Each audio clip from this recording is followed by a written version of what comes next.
Now, children, let us talk about the modern period in Europe. Like we discussed earlier, that the modern period in Europe started in the 15th century itself, and the various features of modern period, or what led to, or what were the existing practices in the modern period, they were that there was a decline in feudalism. Now, feudalism was a system wherein there was a king, and this king had deployed or had appointed various nobles. Okay, now these nobles were made in charge of different parts of land which they had the ownership rights on. Okay, so these nobles had the ownership rights on different parts of land, and these nobles, they were very loyal to the king, and they always used to provide military power to the king whenever the king needed it. So hence the king also appointed the nobles. So that was a mutual relationship between the nobles and the kings. Whereas the nobles now, what they used to do was that they used to pressurize the peasants and the farmers to grow and cultivate the land, to grow crops and cultivate the land which they had. Now that land was taken by the nobles. They made themselves the owners, and the farmers and the cultivators were the tenants. They used to grow crop for the king, and a part of the produce was given to the king as well as the noble. So the peasants who were treated as the tenants, okay, these peasants were the most you can say aggrieved, or you can say that they were the sufferers of this type of system, the feudalism, and because they had to serve the king as well as the nobles. Okay, so one of the very you can say the improvement, or in the system, or one of the the growth sorry one of the improvements of the kind of practices followed in the modern history was that decline of feudalism. There was an increase in trade also, so the individual rights were a bit stronger. Okay, now apart from these two things, these in the 3 centuries between 1300 CE and 1600 CE, a great movement of changes and discoveries spread across Europe. Okay, and this change, uh, it altered the pattern of people's lives and thinking. Now, I'm going to talk about a very important event, or you can say a movement, which is called the Renaissance. Okay, Renaissance is has been derived from a French word which means rebirth, or you can say revival.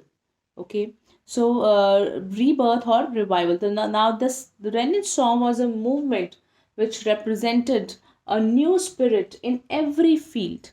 Okay, so we say that it was this period of Renaissance, means that the period of changes, okay, in the lives of people, the way they thought, the kind of practices they followed. Okay, then the expansion of trade, the voyages of discovery by the Italian merchants, their interaction with various societies, their prosperity, all were the important factors which contributed to the Renaissance. Okay, now another important event of the modern period in Europe was the capture of Constantinople.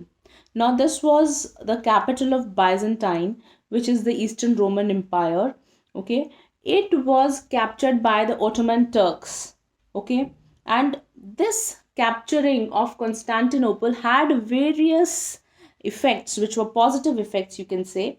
Okay, after the capturing of Constantinople by the Turks, large number of Greek scholars, they fled from Constantinople to Italy, okay, with rare manuscripts.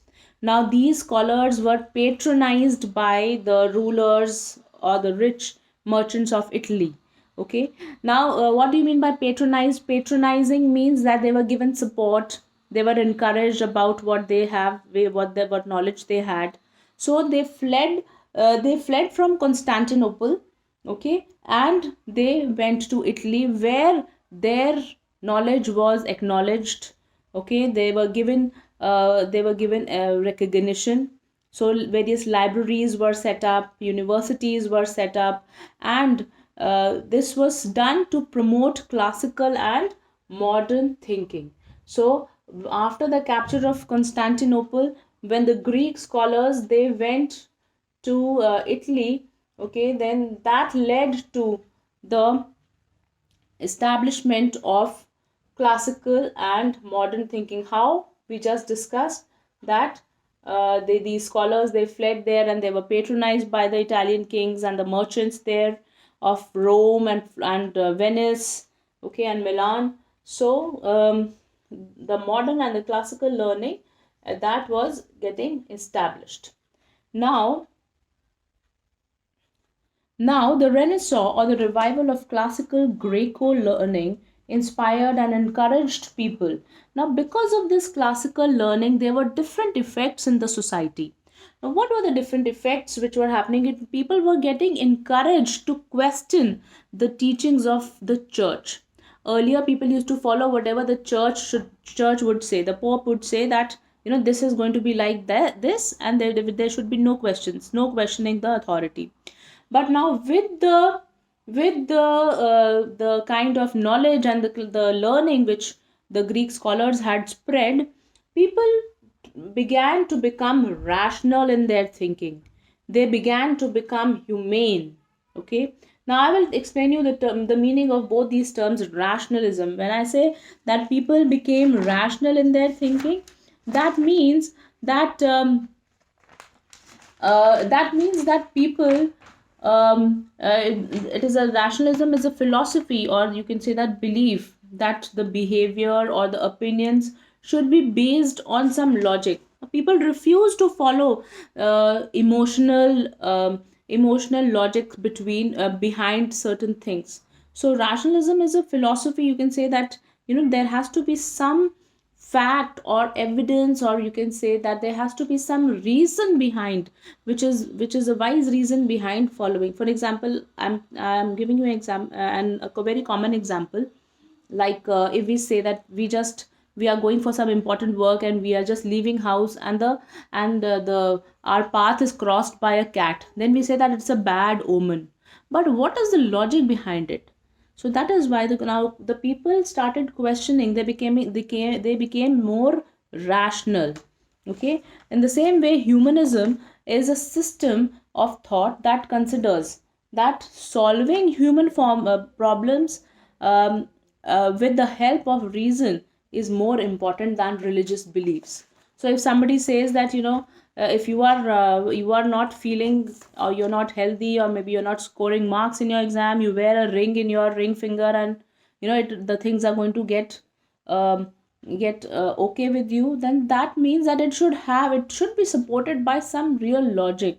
So the problems of human beings should be solved by reason, not by emotion, not by religious beliefs. That is meant by humanism. So this Greco-Roman learning was giving rise to rationalism, humanism. The people, they just refused to blindly accept the dictates of their rulers and the church.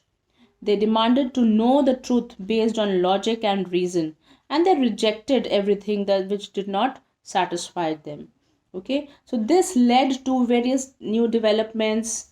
Okay, this led to define this Renaissance scholars and thinkers shifted focus from divine affairs to human affairs. Okay, the spirit of humanism was now the central idea of thought. Okay. Now if we say that now this spirit of Renaissance period found an expression in the field of art, also architecture, sculpture, explorations, discoveries. So people started becoming more and more outgoing.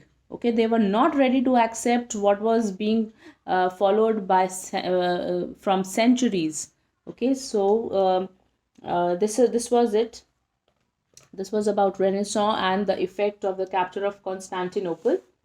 Okay, I will be continuing in the next video about the voyages of discovery. Thank you.